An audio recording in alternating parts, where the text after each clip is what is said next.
utilizados no tratamento da tristeza parasitária, e assim, é sempre bom fazer uma introdução, né? Então, só para a gente lembrar, né, que os professores de parasito com certeza já explicaram para vocês bem melhor do que o que eu vou dizer aqui, mas é só para introduzir o assunto mesmo, lembrar que a doença é infecciosa, parasitária, e que é causada por protozoários, né? Então, não é um só. Por isso que é um complexo também, né? Então, a gente tem a babésia, ou Escherichia do Hemeranoplasma. Na minha época, a gente falava tudo em liquiose, não sei como é que está hoje isso. Então, a gente tem a babesiose e a anaplasmose, e esse nome tristeza parasitária é em referência ao principal sintoma, né, que deixa os animais apáticos e tristes, né, e em algum momento, praticamente, eles voltam a ficarem quase que normais. E aí, eu vou falar para vocês o tratamento e profilaxia logo da babesiose, porque vocês vão ver que a gente já falou de alguns desses fármacos lá atrás, na farmacoveterinária, e na última aula que nós tivemos também de agentes tripanocidas. Então, só tem um fármaco aqui que eu ainda não falei para vocês, tá?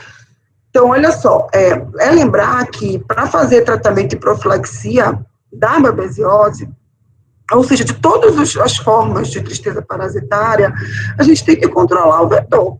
Né? Então, tem que ter o controle estratégico do vetor com carrapaticidas e ou com endectocidas.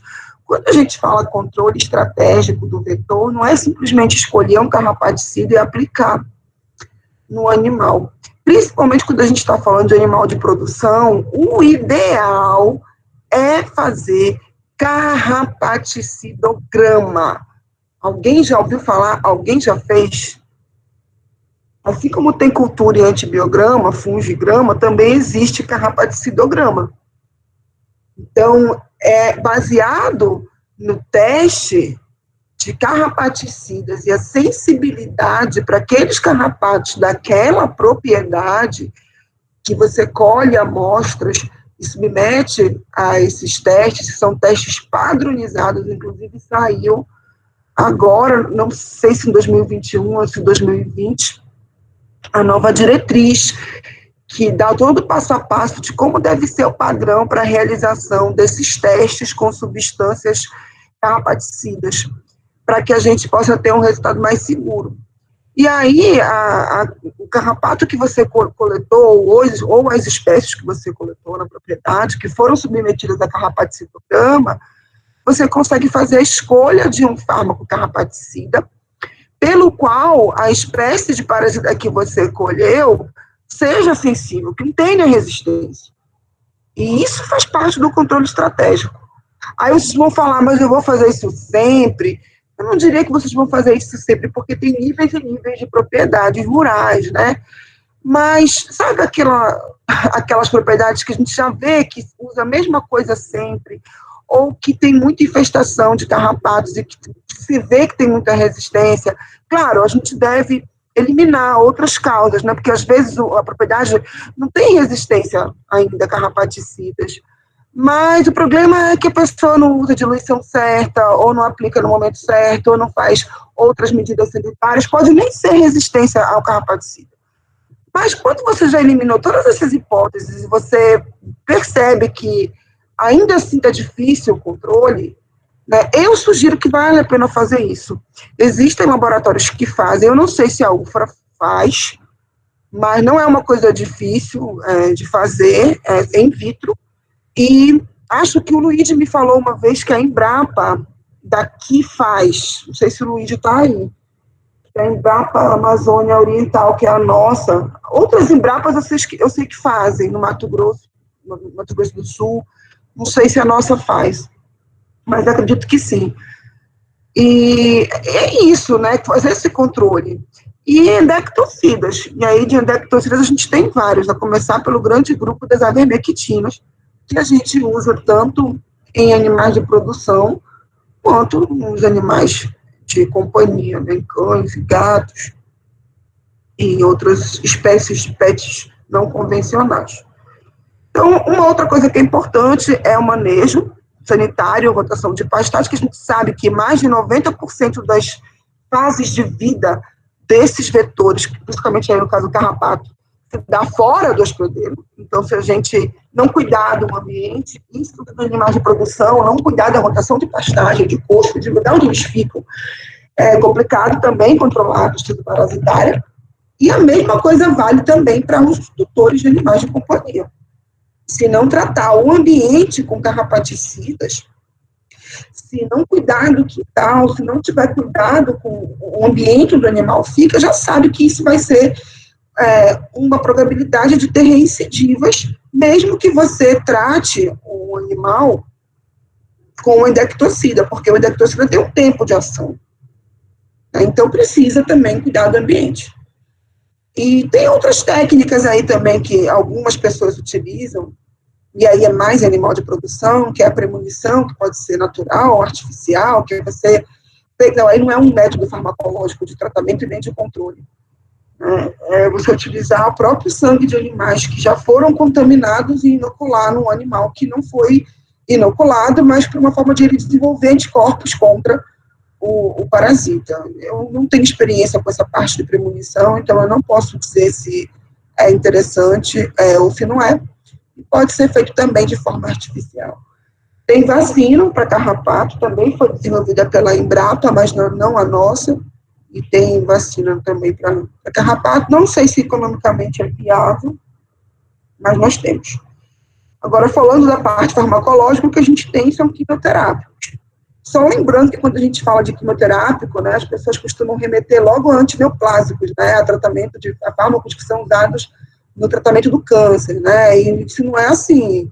Quimioterápicos são fármacos que são obtidos de forma sintética, a partir de produtos químicos, então eles são sintetizados totalmente em laboratórios, e são usados no tratamento de vários tipos de doença, inclusive câncer. Então, a gente tem quimioterápicos com ação antineoplásica, quimioterápicos com ação antibacteriana e quimioterápicos com ação babesicida.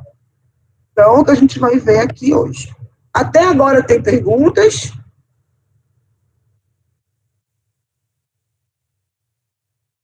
Eu acredito que não. Então, vamos embora. Então, entre os babesicidas, tem essa gama aqui de compostos, tá? Mas o que a gente usa aqui no Brasil? Digam aí para mim.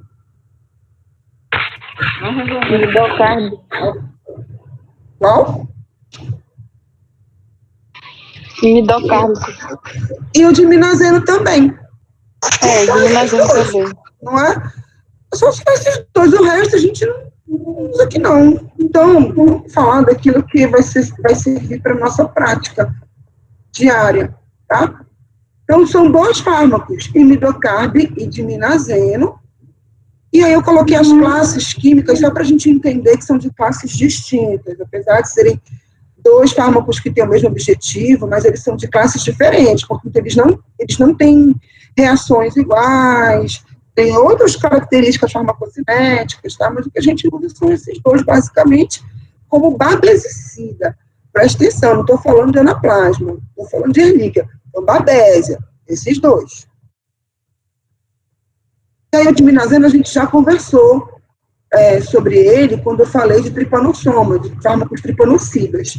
Então, vale a pena a gente lembrar que a gente tem o aceturato de diminazeno e o diaceturato de diminazeno, que é o que a gente acaba usando mais.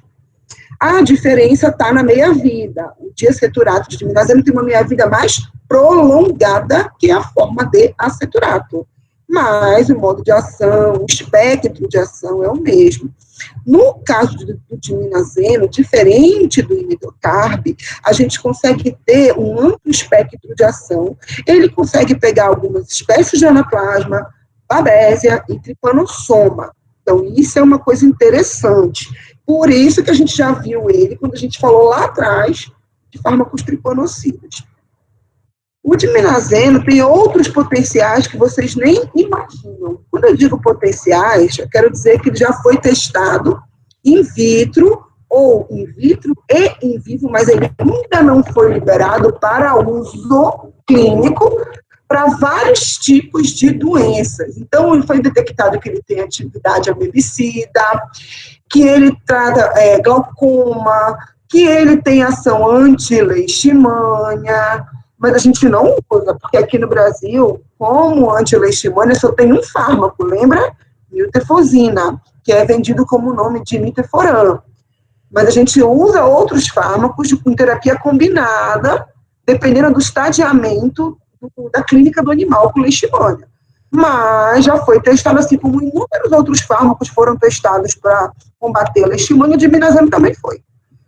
Também mostra que ele tem uma atividade imunomoduladora, que ele também pode inibir a enzima conversora de angiotensina 2, então tem uma série de potenciais terapêuticos aí, mas nada disso ainda aprovado para usar para esse fim. Até desordens neurológicas também já foram vistas. Aqui eu trouxe novamente alguns produtos que vocês já conhecem da outra aula ou da vida, que tem o seu princípio ativo, o diminazeno, com associação ou não a substâncias anti-inflamatórias, antipiréticas ou a vitamina do complexo B, vitamina B12. E o mecanismo de ação a gente já viu, né? Então, eu estou mostrando tripanossoma, mas em qualquer protozoário, o alvo é o mesmo, porque a ligação é fármaco-receptor, é molecular.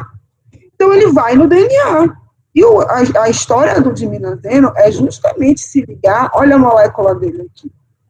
Tem grande afinidade por resíduos, por partes do DNA que contém timina e adenina.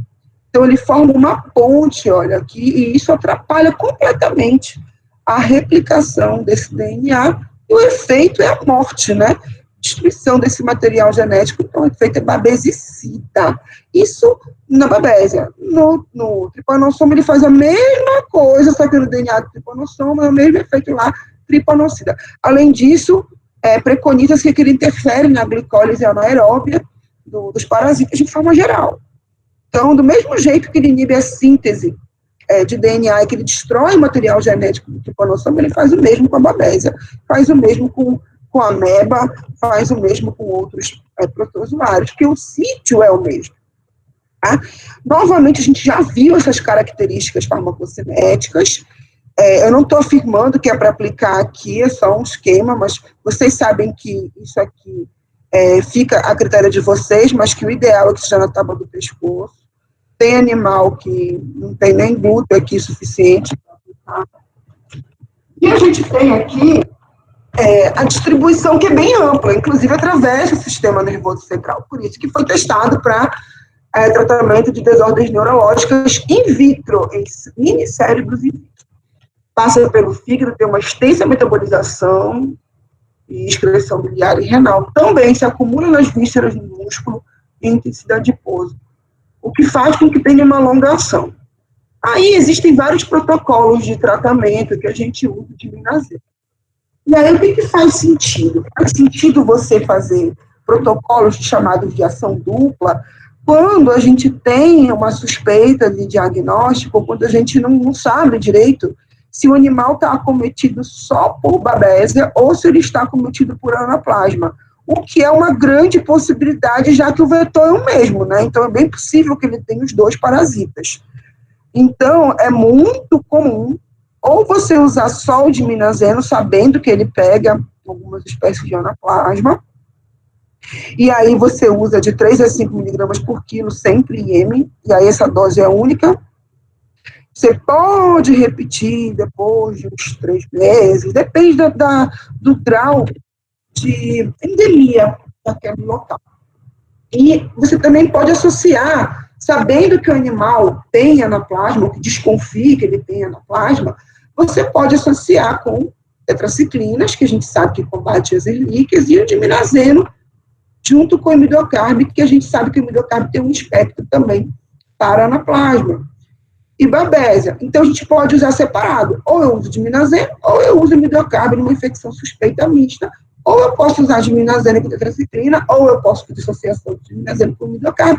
Lembrando que a gente sempre tem que olhar também o custo-benefício, principalmente falando de animais de produção. E aí, as doses são diferentes quando você associa com o imidocarb, você não precisa fazer a dose cheia do imidocarb, você pode fazer menor, quando associado com diminazeno. Mas vai usar só o imidocarb, 3 miligramas por quilo, e aqui pode ser feito subcutâneo em dose única. Não se faz IV, tá? Tratamento de apoio, independente do que você for utilizar como fármaco babesicida, já sabe, não adianta se a gente não cuidar do vetor, então fazer banhos com carrapaticida, usar endectocidas, boa alimentação, água à vontade, suplementação vitamínica e mineral, porque a gente sabe que essa desordem causa alterações neuromusculares e o animal fica muito abatido. Então, se a gente não utilizar a suplementação, fica mais complicado, né, de recuperar esse animal. Aí eu tenho uma coisa importante para falar aqui também, que são as reações adversas. De uma forma geral, a gente respeitando a dosagem para os bovinos e bubalinos, né, costuma ser muito bem tolerado, tanto de minazeno como imidocarb, que eu vou falar depois, costuma ser muito bem tolerado em termos de reações adversas. Isso é animais de produção. Agora, a gente viu que atravessa a barreira hematocefálica, né? E tem um potencial neurotóxico. Quando eu digo potencial neurotóxico, eu quero dizer que tem uma chance de causar neurotoxicidade, e não que ele seja, que ele vai fazer isso em qualquer animal, mas ele tem potencial. E o que pode acontecer? Desde uma depressão, desde uma ataxia, uma rigidez extensora, a convulsões. Então, eu nunca vi isso acontecer com bovino adulto, nunca vi. Não sei se alguém já viu, mas tem esse potencial aí.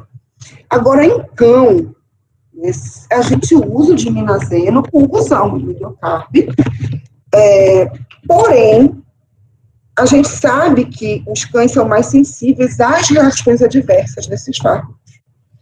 Então, o que acontece com o cão se a gente não prevenir com atropina prévia à aplicação do diminazeno? Sinais colinérgicos.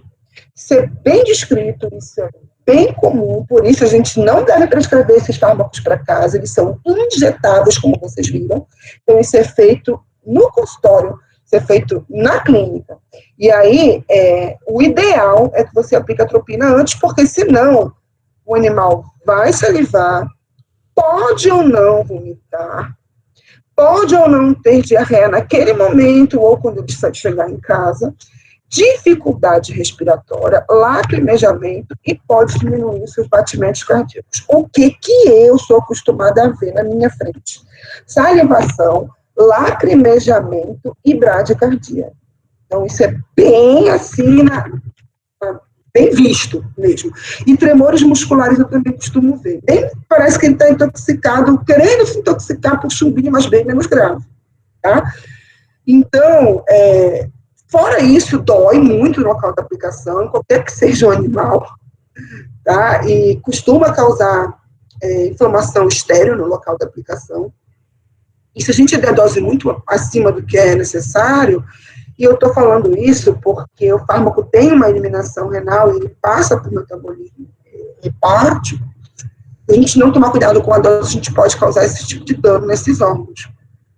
Dificilmente a gente não toma cuidado com as doses, porque a gente já sabe o potencial de toxicidade. Então, a gente costuma não brincar muito com essa dose, em relação ao peso.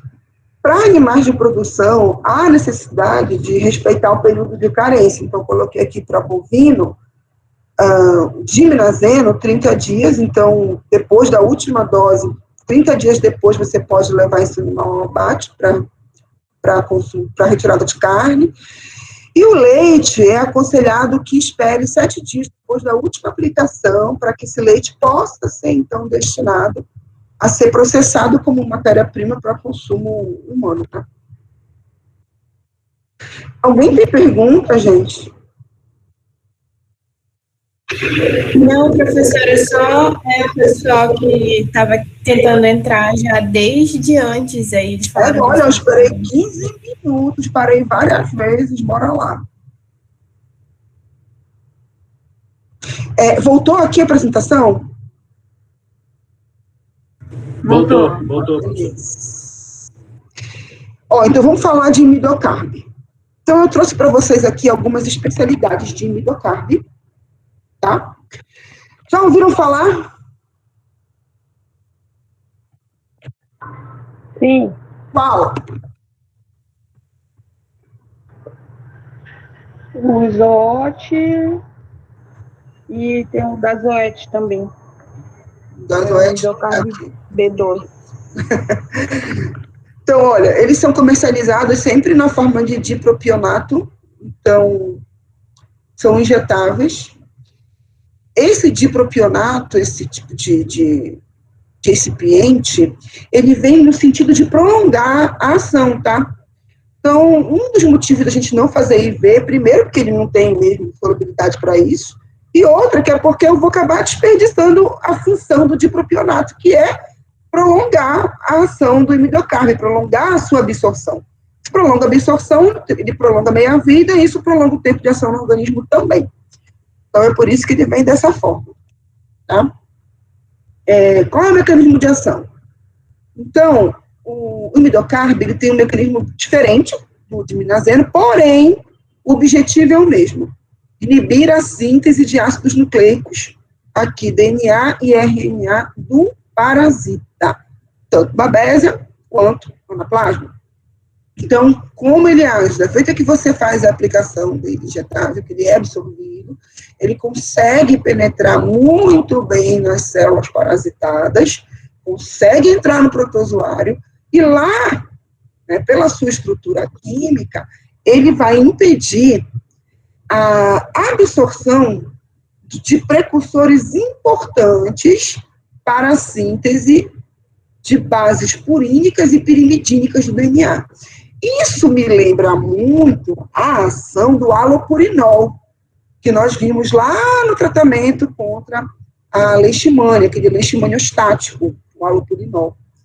Então, o imidocarb, ele se finge de precursor da hipoxantina e do ácido úrico, que são substâncias que são ligadas uma com a outra. A hipoxantina participa da cadeia de formação do ácido úrico, né? E a hipoxantina é necessária como precursor para formar as bases purínicas, adenina, guanina, e pirimidínicas, citocina, timina, né, e a uracilo, que é exclusivo do RNA. Então, ele finge que é um precursor, e ele impede que os precursores originais das bases purinas e pirimidínicas, que é a hipoxantina e o ácido úrico, impede que eles sejam absorvidos pela célula do parasita. Sem os precursores, não temos síntese de purinas e pirimidinas. Logo, como iremos sintetizar os ácidos nucleicos sem as suas bases? Então, a ideia é essa. Vamos impedir com que os precursores das purinas e pirimidinas sejam absorvidos. Sem precursor, não tem purina e pirimidina. Sem purina e pirimidina, não tem como formar fita de DNA. Não tem como ter síntese de DNA e de RNA, porque também prejudica a síntese da uracilo. Certo, gente? Então, percebe que os dois fármacos trabalham prejudicando a síntese de ácidos nucleicos. E aí, olha o que tem de reação adversa. Mais uma vez, em animais de produção, dificilmente a gente vê essa síndrome colinérgica acontecendo. Eles toleram bem, mas pequenos. E aí é bem documentado, principalmente em cão, por isso que eu estou falando mais de cão, porque é bem documentado, é bem comum, a síndrome colinérgica. De novo, salivação intensa, isso passa, né? Mas isso aqui, eu particularmente, sempre vejo. Eu não vejo, às vezes, vômito de diarreia, mas salivação intensa, lacrimejamento, tremor, e se for escutar, diminui o batimento cardíaco do antes do que está depois da aplicação, é fato. Então, tanto para o diminazeno quanto para o imidocarb, a gente previne esses efeitos colinérgicos no cão usando o sulfato de atropina, que é um fármaco anticolinérgico, né? Especificamente antibustarínico. Então, a gente vai aplicar 0,044 miligramas por quilo, pode ser subcutâneo, pode ser IM também. Mais subcutâneo, a gente vai ter que esperar 15 minutos antes de aplicar o imidocarb. Se for o IM, 10 minutos antes de aplicar o imidocarb. Tá bom? Vai lá, aplica, dá um tempo, dá uma volta, depois vai lá e faz a injeção de diminazeno ou de imidocarb, se for o caso aí desse cão que está com babesiose. E aí tem algumas sugestões de protocolo aqui de dose, tanto do imidocarbo quanto do diminazeno para o cão, visto que eu já mostrei a dose para bovino lá em cima, né, quando eu falei de diminazeno, eu mostrei imidocarbo, diminazeno 3 miligramas por quilo, ou 1,2 se for associado, diminazeno, e aqui para cão 5 a 7 miligramas por quilo. Nesse caso aqui, no cão, a gente vai fazer IM, tá? Posso repetir 2 vezes no intervalo de 15 dias, tá bom? Posso. O ideal é que repita, mas que a gente acompanhe, né, por exame. E o diminazeno, 3,5 miligramas por quilo IM, dose única, traduzindo, isso dá 1 ml para cada 20 quilos de peso. Lembra de fazer a toxina prévia antes. E lembrando que esses fármacos, eles não são endectocidas, tá? Então, lembra que eu vou ter que tratar o ambiente, eu vou ter que evitar que carrapato suba no meu animal, então eu vou ter que usar carrapaticida no ambiente, eu vou ter que usar endectocida no meu animal e eu vou ter que tratar a babesiose, tá? Em animais de produção, a gente quase não usa atropina, por quê? Porque é mais gasto e, como eu falei, eles são bem tolerados. Da mesma forma que a gente faz com o diminazeno, o imidocarbo também não faz milagre. Então, precisa melhorar a questão imunológica do animal, para o próprio sistema imunológico se encarregar de ajudar o antiparasitário a eliminar esses protozoários. Então, hidratação, outra coisa, às vezes a gente aplica tanto o diminazeno quanto o imidocarbo em animais que têm febre, tá? Então, às vezes, eles vêm associados com antitérmicos, tá? Ou o animal está tão debilitado neurologicamente que vem associado com vitaminas do complexo B, vitamina B12, tá? Se o animal tiver febre, né, eu posso utilizar analgésico antitérmico se o produto não vem, né, devo fazer suplementação vitamínico mineral, alimentação adequada. Se o animal está muito já ruim com relação à parte de sanguínea, pode ser que eu precise fazer transfusão sanguínea ou papa de hemácias. E como o metabolismo é extenso, hepático, se esse animal já tiver com muito acometimento hepático, eu posso lançar mão de hepatoprotetores, isso não é obrigado, tá? Assim como também não é obrigatório passar gastroprotetor, até porque os 2 fármacos são injetáveis, então não faz o menor sentido, tá? Passar gastroprotetor. E aqui para cavalinhos, temos algumas sugestões de protocolo. Veja bem, são sugestões, tá? Então, imidocarbo para babésia e MMM, diminazeno para babésia em cavalos, também IM. E vocês podem perceber que para babésia equi, as doses são maiores, né? Não sei se vocês conseguem perceber aqui. Geralmente é o dobro, 4,8 miligramas, aqui de 5, olha, 10 miligramas por quilo, IM dose única. Posso fazer protocolo combinado? Posso fazer protocolo combinado, com tetraciclina ou combinar diminazeno e imidocarbo.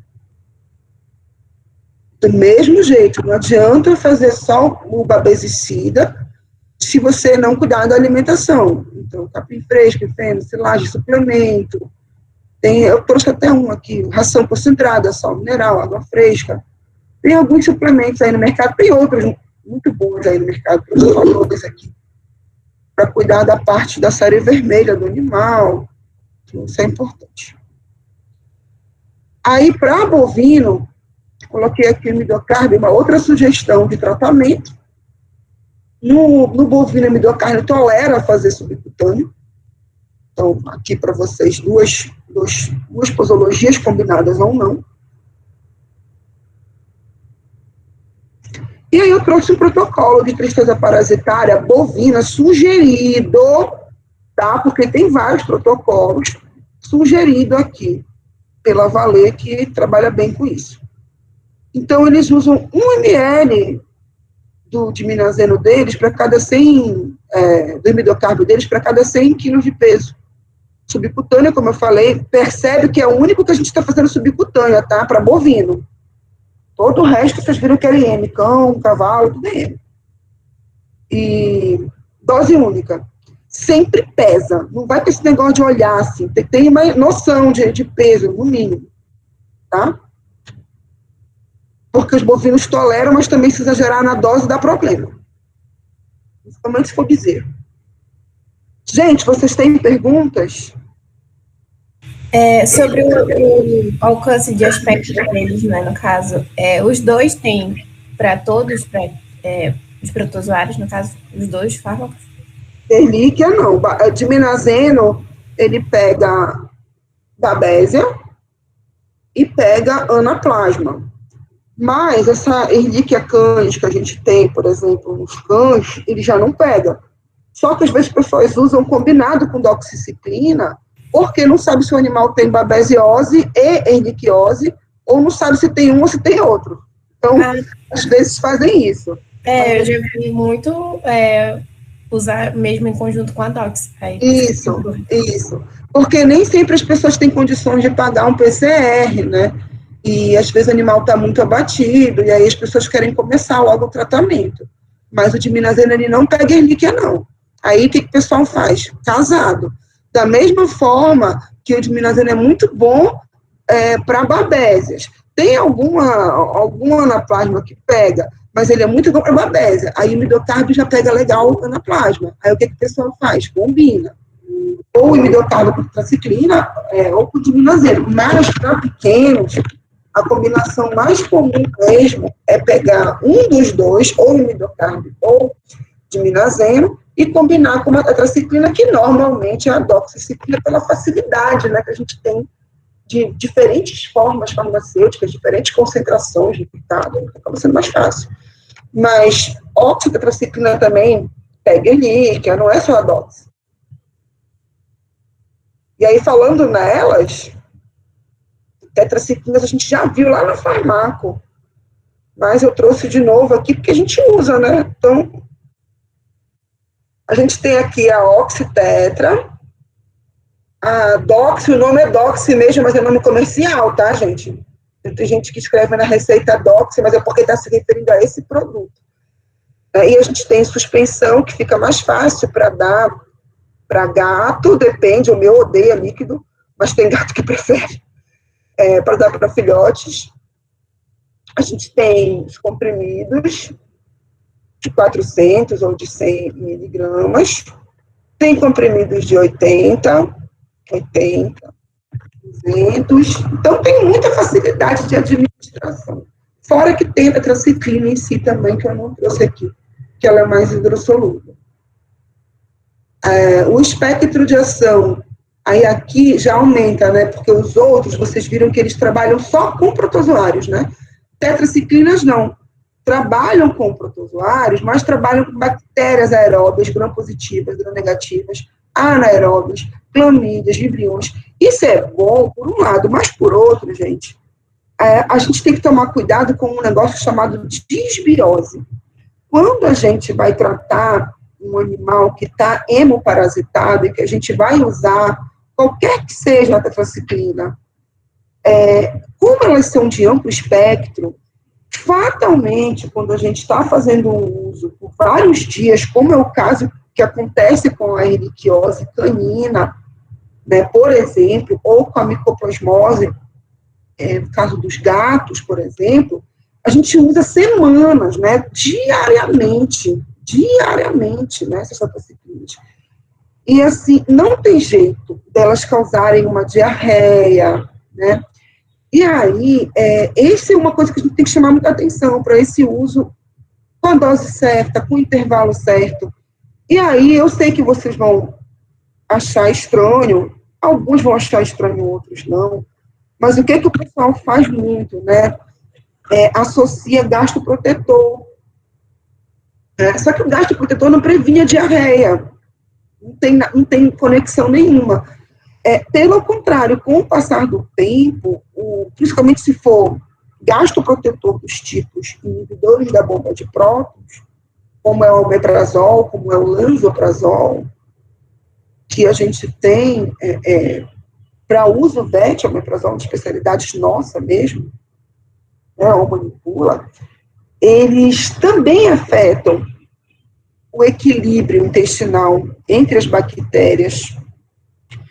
Então, eles favorecem a ocorrência de disbiose. E a gente percebe um uso muito indiscriminado de gastroprotetores, principalmente associados a tratamentos de hemoparasitas com tetraciclinas. E isso é bem complicado. Hoje, o que a gente procura fazer?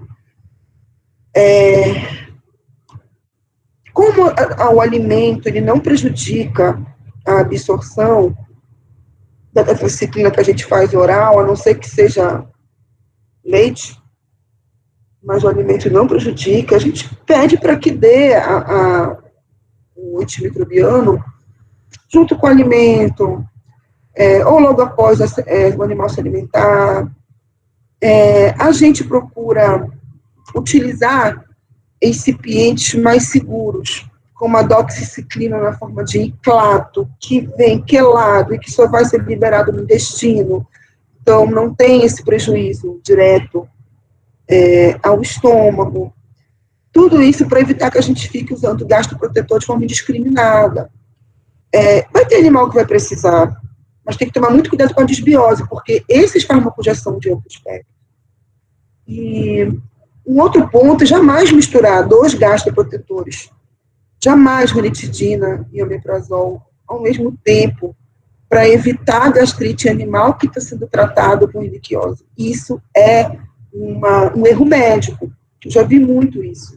A gente não combina ranitidina e omeprazol de forma que a gente vai utilizar diariamente nesse protocolo de tratamento, né, contra tratamento de iliquiose.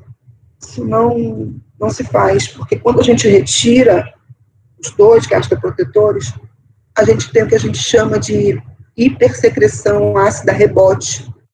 O animal vai desenvolver uma gastrite muito, muito dolorida. Ela é incapacitante. A gente não faz isso. Tá? E vocês vão ver, mas eu estou dizendo que não é para fazer, né? Diga. O que a senhora acha do uso do sucralfilme como protetor gástrico e até mesmo intestinal, quando eles fazem por enema, assim? O problema do sucralfilme, ou sucralfato, é que ele forma uma película, né, intestinal, nas porções finais do estômago, e a maioria dos fármacos, inclusive esses que a gente usa por via oral, que eu estou colocando aqui, a tetraciclinas de uso oral, são absorvidos na primeira porção do intestino delgado. Então, ele acaba atrapalhando a absorção desses fármacos. O local onde tem aquela erosão, onde tem aquela úlcera. Então, ele é bom para cicatrização, sabe? Agora, como gastroprotetor, eu não acho interessante administrar concomitantemente com nenhum fármaco, porque ele tem essa questão de atrapalhar fisicamente mesmo a velocidade de absorção dos fármacos. Teria que dar um espaço bem amplo né, de administração. Se fizer isso, minimiza, né? Então, porque eu falo de acordo com a velocidade de trânsito intestinal de cada espécie, né? Um cachorro aí 2-3 horas, por exemplo. Diga. Eu vi um tempo atrás que a Anvisa tinha proibido o uso da ranitidina aqui no Brasil porque tinha um agente cancerígeno.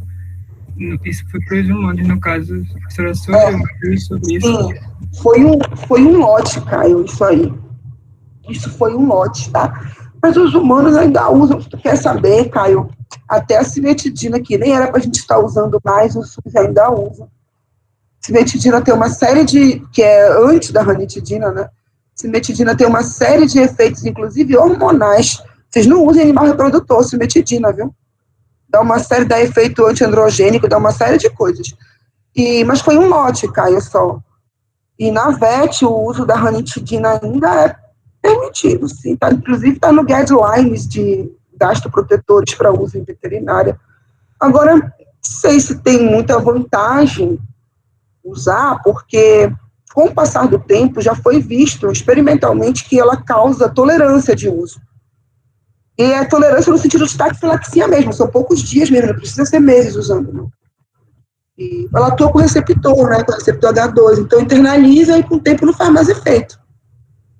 Então, ainda como gastroprotetor, eu ainda prefiro só que tem que tomar cuidado com o uso indiscriminado. Mas para nós, da VET, a ranitidina não está proibida, não. E esse da humano foi um lote.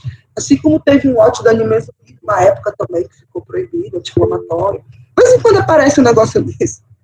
Né? Porque a farmacovigilância da medicina humana, né, no caso que é da Anvisa, apesar de não ser perfeita, mas ela existe, né? A veterinária nem tem farmacovigilância, né? Nós não temos um órgão que faça farmacovigilância, ainda. Mais perguntas? Não? Então, vamos lá. Então, a gente pode utilizar a tetraciclina para micoplasmose felina, erliquiose canina, piroplasmose, que é a anaplasmose, né? Pode usar, se o bovino também tiver, pode usar também, só que é caro, né? Mais barato comprar o de minazeno, que vocês já viram o preço, né, da outra vez. E o mecanismo de ação? Né? Ah, uma coisa que não sei se eu vou falar lá para frente. Não, deixa eu ver. Se eu falar lá para frente, beleza, senão eu me lembro depois. Mecanismo de ação. Então, é totalmente diferente dos outros. Aqui o negócio não é o DNA. As tetraciclinas todas têm o mesmo mecanismo de ação, não importa qual é o recipiente, qual é o éster que vem junto, qual é a forma farmacêutica, se é oxi, se é tetra, se é doxi, não interessa. Todo o mecanismo de ação delas todas é o mesmo. Então, esse T, ele representa uma tetraciclina. Aqui a gente está vendo a célula do parasita. Vamos supor que seja uma relíquia, tá?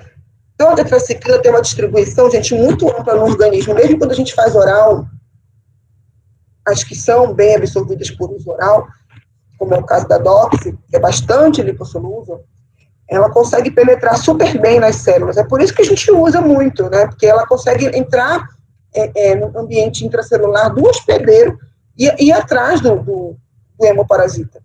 Então, ela consegue penetrar bem. Dentro da célula do parasita já, ela vai no ribossomo. E ela tem afinidade por se ligar na subunidade 30S do ribossomo. O que essa tetraciclina faz? Então, ela vai impedir que aqueles aminoácidos que são trazidos pelo RNA transportador sejam incorporados no RNA mensageiro.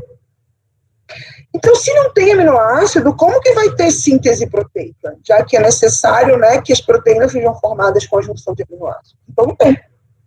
Então, a tetraciclina inibe a síntese de proteínas do parasita ao se ligar na subunidade 30S e impedir a adição de aminoácidos e, consequentemente, não tem como formar nenhum tipo de proteína. Se há de aminoácidos que está perdendo espaço para a tetraciclina. Tá entendido, gente? Isso aqui a gente já tinha visto, tem lá na farmácia. Então, tetraciclina, inibidor da síntese de proteínas, diminazeno e imidocarbo, inibidores da síntese de ácidos nucleicos, né, do parasita. Infelizmente, já tem muita resistência. Então, hoje, já temos cepas bem resistentes. Como que acontece? Um dos mecanismos de resistência. Né? Um deles é o que a gente chama de bomba de efluxo. O que é essa bomba de efluxo? Então, imagina que aqui é a membrana do parasita, aqui do lado de fora, aqui o citoplasma do parasita e o ribossomo dele aqui. Normalmente a tetraciclina entra aqui dentro ela consegue ficar mais ionizada, nisso ela consegue se passar por um RNA transportador, e esse RNA transportador não tem como trazer os aminoácidos para o ribossomo. Quando ela acaba, né, esse efeito dela, que ela se desliga do seu alvo, né, ela pode se unir a um aminoácido que ficou solto aqui, ou ela é retirada do organismo do parasita. Só que com as bombas de efluxo, o que acontece? A tetraciclina entra, não consegue se ionizar, não consegue entrar em contato com nenhum material aqui, porque ela serve de substrato para uma proteína que é ligada ao ATP e que reconhece a tetraciclina como ligante e a expulsa. Então, ela é capturada por uma bomba de refluxo. Essa bomba de refluxo é da mesma família das glicoproteínas P, aquela bomba de refluxo que tem, que tem na barreira hematocefálica e que impede que determinados fármacos neurotóxicos penetrem. Mas que nos cães da raça Collie, lembram disso? Essa glicoproteína P é deficiente. Então, eles são mais sensíveis a determinados fármacos que conseguem penetrar no sistema nervoso central e que lá encontram um alvo, né, que é o caso das avermectinas. Não é o caso da doxiciclina. A doxiciclina, apesar de ser regulada pela bomba de refluxo, mas os coles não têm apesar de eles terem pouca expressão da substância B, mas a dox não vai ter nada para se ligar lá, para causar alterações neurológicas consistentes. Tá? Então, não é um impedimento. E aí tem alguns aspectos importantes da farmacocinética. Então, a gente já sabe que grande parte das tetraciclinas sofrem quelação por íons biotrivalentes. Então, aquela suplementação vitamínica e mineral que a gente faz, veja, estamos falando de uso oral, né? Então, oral. Então, oral a gente acaba fazendo mais em quem? Em cão e gato. Então, a gente não faz concomitante, a não ser que a gente use suplementos minerais que já estejam quelatados, que são mais caros. Mas tem.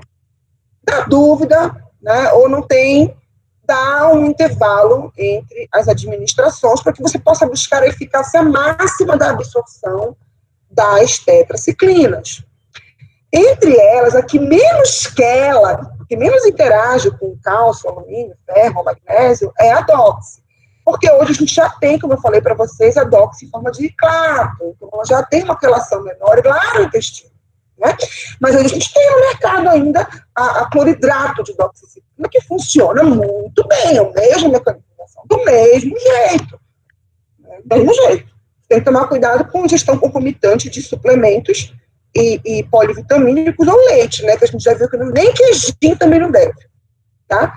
E aí, lembra do que eu vinha falando, além dos gastroprotetores, e aí eu estou falando de inibidor da gamba de próton, especificamente, propiciarem um risco maior de desbiose, quando a gente usa por muito tempo, ainda mais associado à doxiciclina, antiácidos em geral. Quando eu falo antiácido, estou falando de hidróxido de alumínio, por exemplo, né, atrapalham a absorção, e isso não é porque eles formam uma barreira, como forma o sucralfato, é porque eles alteram o pH mesmo. E esse grupo de fármacos é melhor absorvido por via oral quando o ambiente está ácido. Tá? Por isso que depois de alimentar o animal é bom, porque aumenta a secreção de ácido clorídrico. Isso é bom para absorver.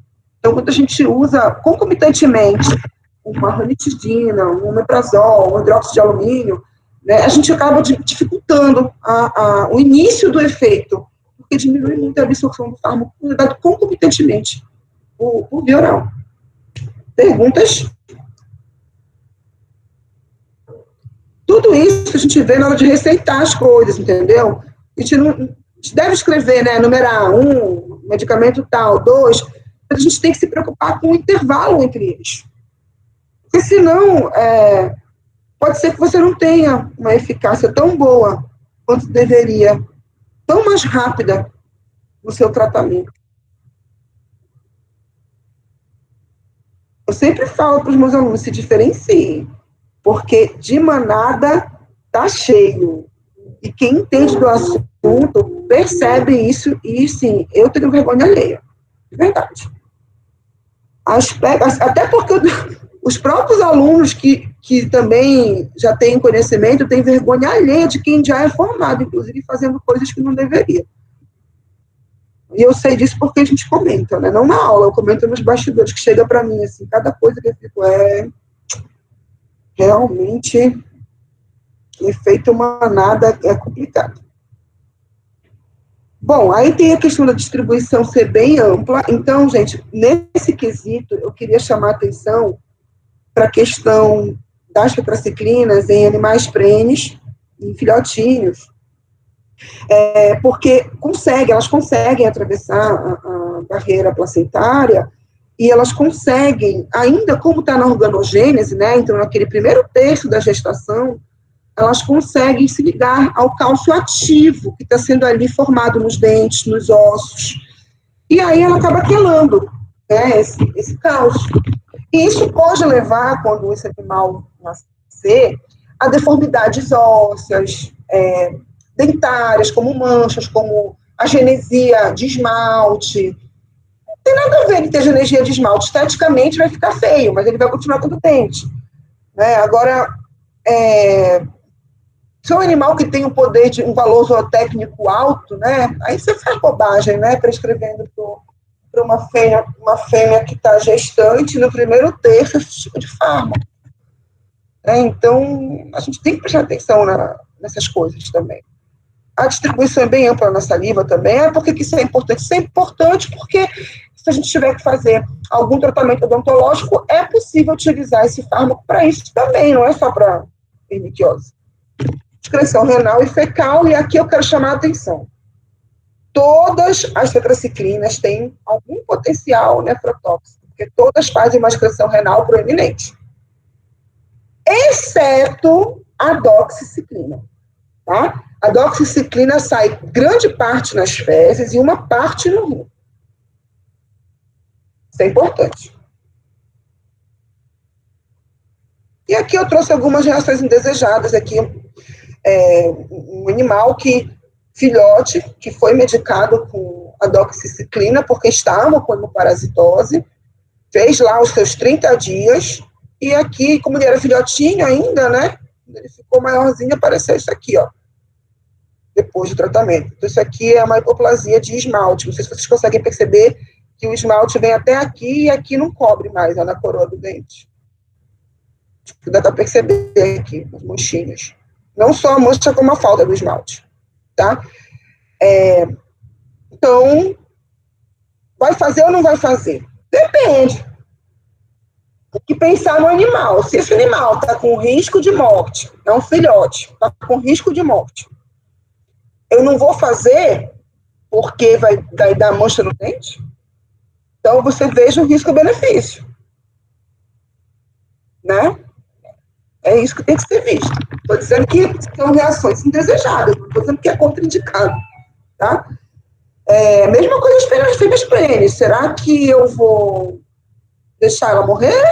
Ou será que eu faço sabendo que já pode acontecer abortamento, inclusive, tá? Eu já vi fêmeas prenes de cachorro fazer o tratamento normal com doxiciclina para erliquiose.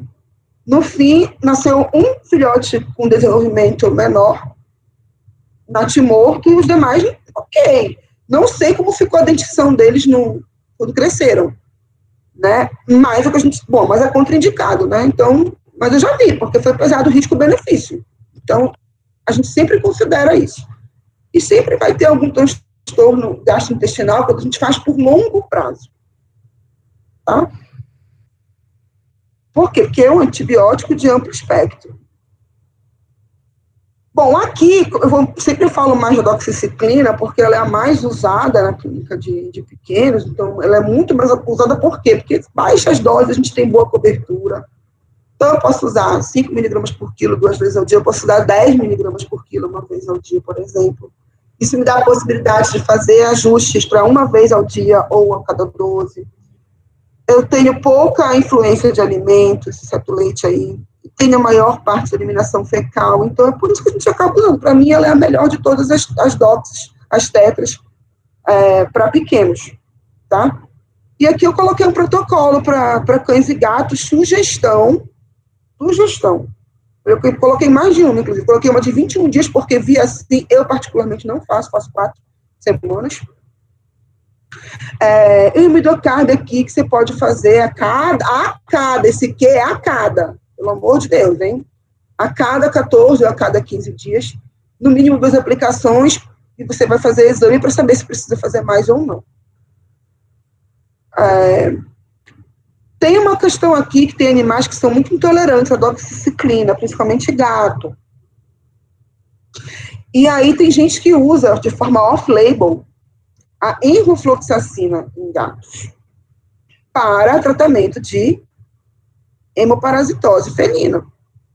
Só que a gente sabe, né, que se a gente passar de 5 mg por quilo, ainda mais se tivesse que fazer 14 dias em gato, enrofloxacina, esse fármaco consegue acumular-se na retina, leva a degeneração retiniana e isso causa midríase e cegueira irreversível. Então, vai sempre acontecer isso é uma questão genética. Pode ser que para algumas raças isso não aconteça, tanto que a gente tem a enrofloxacina usada em gato, mas é 2,5 miligramas por quilo, que não é a dose recomendada para micoplasmose, tá? Que é 5. Mas tem gente que usa, faz uma vez, 2, 3, depois passa para doxy, isso é off-label, tá? Lembrando que mesmo fazendo tratamento que não seja com imidocárdio ou com diminazeno, ainda assim a tetracyclina precisa de toda aquela terapia de apoio que eu falei para vocês no animal que está hemoparasitado. Aí, para grandes, o que a gente usa mais? A oxitetracyclina, tá? Então, para grandes, sejam ruminantes, pequenos ou grandes ruminantes, equinos, é muito mais prático usar oxitetracyclina. Aí eu preciso chamar a atenção para uma coisa muito importante, tá? Existe a oxitetracyclina LA. Bom, LA significa longa ação. É para fazer via intramuscular ou subcutânea. Eu ainda prefiro intramuscular, porque dói muito, e eu sempre penso que, beleza, a gente vai curar o animal, seja qual for a via, subcutânea ou IM, entre essas duas, não é? Mas como essa cura vai vir? Vai vir a peso de dor, do animal ficar mancando, do proprietário ficar vendo. Eu, Débora, penso muito que a gente não deve se preocupar só com a cura, mas qual é a qualidade dessa cura, como ela vai vir, né? Principalmente porque o bem-estar animal está bem alto, já tem um tempo. Então, eu penso nisso. Então, a IM profunda, acreditem, dói menos que a subcutânea. No caso de equinos, não vai fazer nem IM profunda e nem subcutânea. Eu, particularmente, recomendo que faça intravenosa e diluída e infusão lenta. O que é infusão lenta? No mínimo 5 minutos de duração. Não é pegar a seringa e ficar contando de 1 minuto, de 1 segundo até 5 minutos. É colocar no equipo, colocar o catéter, colocar no fluido, diluir no fluido e deixar pingar. É isso. Tá? Equino tem grande possibilidade de desenvolver miosite fácil por aplicação de fármacos, ou abscessos subcutâneos. Então, não é só por isso também, né? Porque hoje a gente tem tetracyclinas que são mais hidrossolúveis, e daria para a gente fazer IM no equino, por exemplo. Eu estou falando que eu acho melhor fazer IV.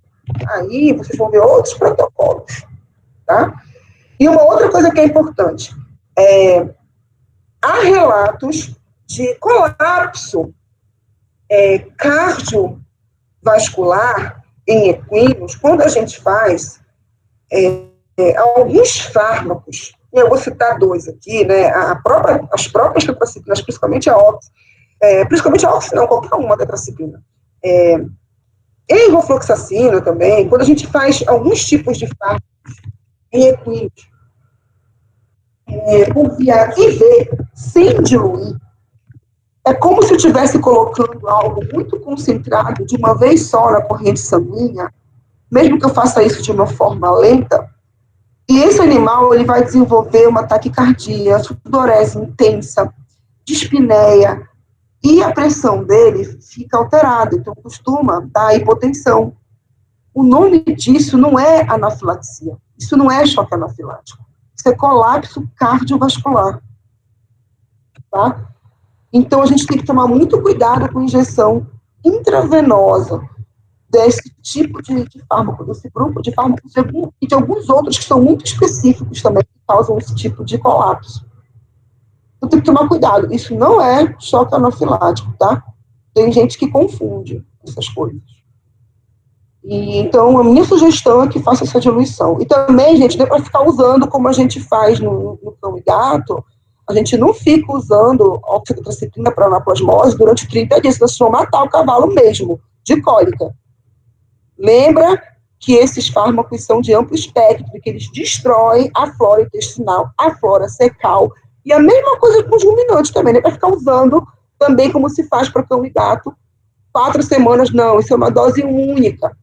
Aí pode ser que você repita daqui a, sei lá, 48 horas, ou então daqui a um mês, depende do que vai acusar esse exame, mas a gente não faz como faz em cão e gato. Vocês vão acabar com o rumen, né, ou com o seco do animal. Por isso que a gente prefere as LAs, porque a gente faz uma dose, repete depois de 48 horas, se for o caso, então faz durante uma semana, ou fazer de culminantes, enfim, a gente não é para fazer como a gente faz em cão e gato. Como eu coloco aí, dose única ou repetida. Tá? Perguntas? Professora, no chat, fiz uma pergunta. No chat, pode ler para mim, por favor.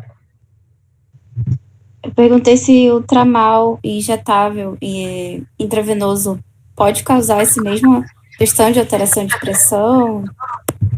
Pode. O tramal, aliás, qualquer opioide, tá? Só que depende muito de qual tipo. O tramal pode acontecer, mas não é tão comum que isso aconteça. Mas qualquer outro opioide, isso é mais evidenciado com morfina, com petidina, com metadona, do que com o tramal. Mas qualquer opioide pode causar o que a gente chama de disforia. Não é colapso cardiovascular, é uma outra síndrome. Então, essa aí é uma síndrome que a gente chama de disforia, e é mediada por outro mecanismo, pelos próprios receptores opioides, que no cavalo e nos gatos tem uma distribuição mais acentuada no sistema nervoso central do que nas outras espécies. Então, qualquer opioide, aí uns mais, outros menos, pode acontecer com o tramal, mas é mais comum com a morfina. Né? Pode acontecer com o fentanil, qualquer opioide, uns mais, outros menos, e especificamente quando a gente faz IV. Só que não é colapso cardiovascular, é disforia mesmo. Uma outra, e o animal fica excitado, inquieto, parecido, mas não é o mesmo mecanismo. Também não é anafilaxia. Tá, isso acontece com vários fármacos. Olha, isso acontece com metoclopramida em cavalo, por exemplo. Só que aí é outra coisa, é outro mecanismo, é uma reação extrapiramidal. Extremamente excitado, torese, é outro mecanismo também. Mas olhando, as clínicas são parecidas. Acontece com DMSO injetado por infusão, calor, torese, isso também não é anafilaxia, isso é colapso cardiovascular. Tem que tomar muito cuidado.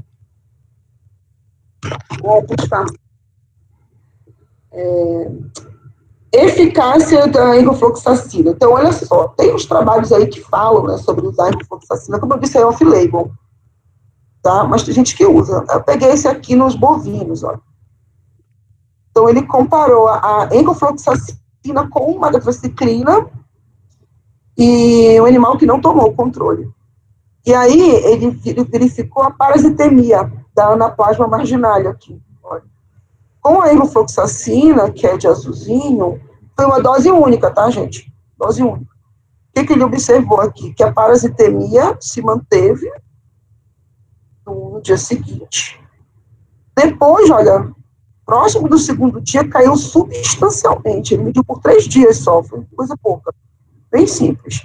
Com a tetraciclina, a parasitemia só foi diminuir já no segundo para o terceiro dia. E ainda assim não diminuiu tão significativamente como diminuiu com a enro. Olha, com a enro foi para 40, mais ou menos. E com a tetraciclina ficou em 80. Então, uma diferença, né, dobro em relação ao controle. E isso fez com que, uma alternativa para usar enrofloxacina contra a anaplasmose. E aí o pessoal faz. Agora, se é mais barato ou não, já não sei. Aí aqui, olha, também verificaram a questão das análises clínicas, né? Porque poderia diminuir a parasitemia, mas será que clinicamente esse animal fica melhor? Aí também verificaram aqui o hematócrito, olha. Né? Eles usaram a enrofloxacina para grandes animais, tá? Que é aquela 10%. Aí, ó, o hematócrito também melhorou, igual também como melhorou para a tetraciclina. Então, em termos de clínica, parece que é melhor. E aí eles falam que a enrofloxacina, e é verdade, a gente pode fazer por IV e IM subcutâneo, né? Então, é uma possibilidade, tá bom? E para cavalo também, é uma possibilidade para anaplasmose. Não sei se é bom ou não, mas é uma possibilidade.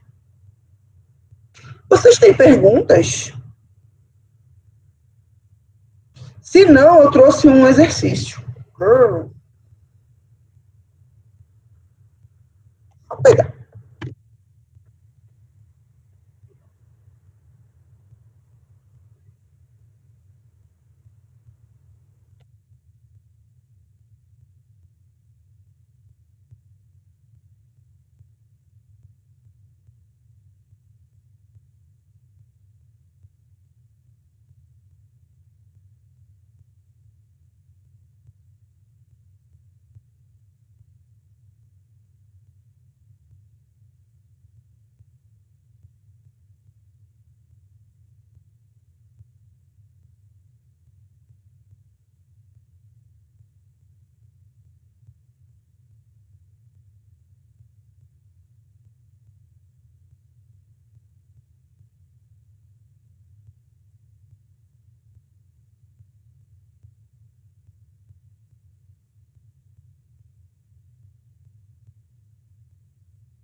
Gente, vamos fazer um exercício de fixação de conteúdo? Para ver se vocês... Valendo um ponto. Mentira. Só para ver se vocês acordam.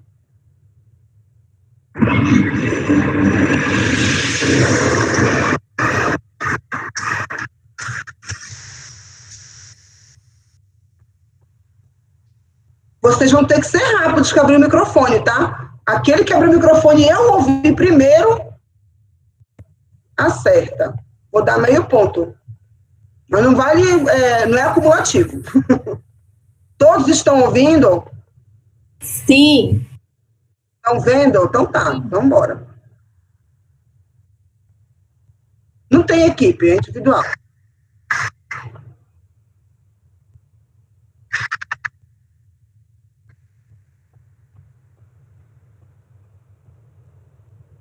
Primeiro, Quem foi que falou um?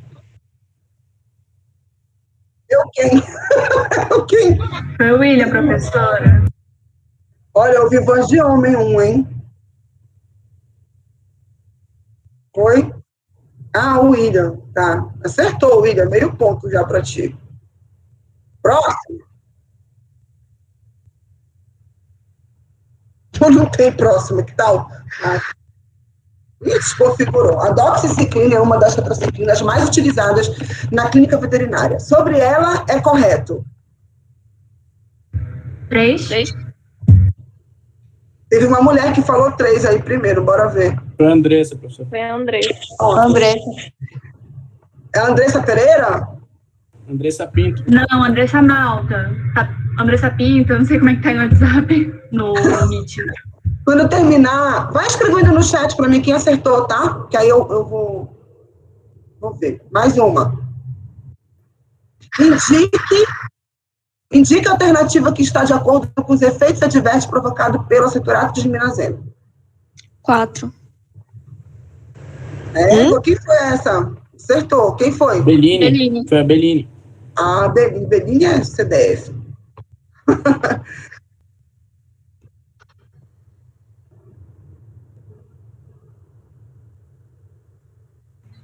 Dois. Quem foi que falou? Não vale ser o William.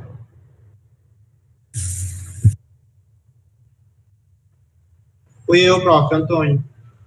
Antônio. Tem que acertar mesmo, né? Monitor de farmácia. Acho que essa é a última. 3. Quem foi? Carol. Carolina Rodrigues. Certo, esse é o último, hein?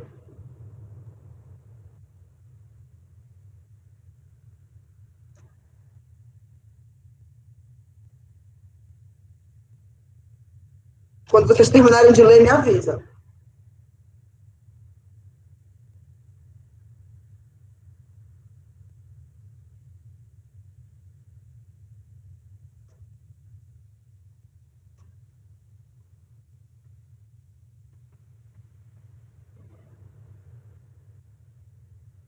Já?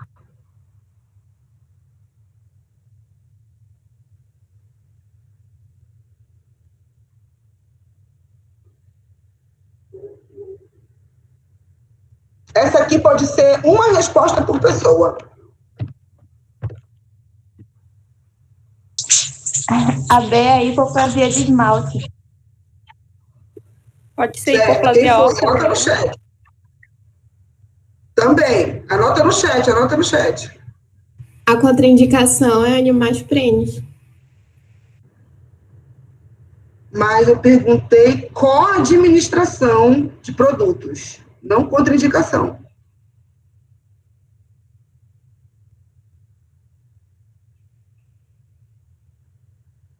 Seria um protetor gástrico, o uso de algum protetor gástrico, no caso?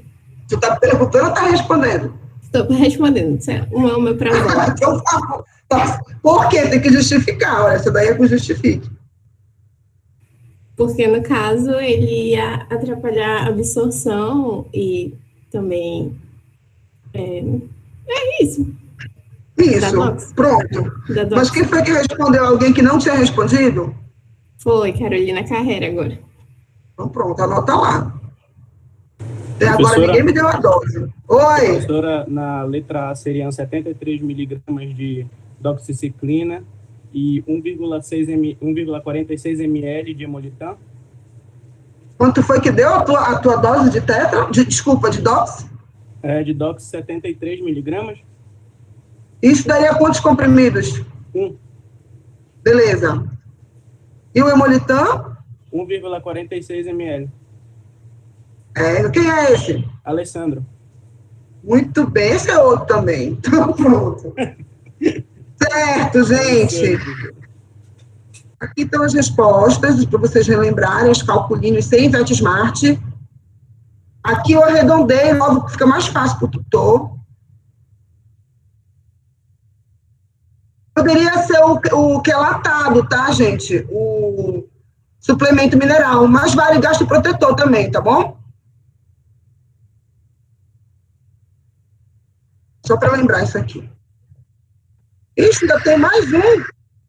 Ah, eu nem sabia desse, estou esquecida desse negócio. Impede a absorção dos precursores de purinas e pirimidinas, prejudicando a síntese do DNA do protozoário. Quem é? Professora, quem respondeu, pode responder de novo? Não, não é pode, mas não ganha ponto. Tá bom, então eu não vou responder. Viminazeno. Tá errado. Alguém fala em Midocarb aí, painel meio ponto. Poxa, eu sabia, tá vendo? Ah, mas errou. Aqui falava até um errou aqui. Não sei se ainda fala. Acabou. Vamos ver quem foi que... Deixa eu anotar aqui, senão vou me esquecer.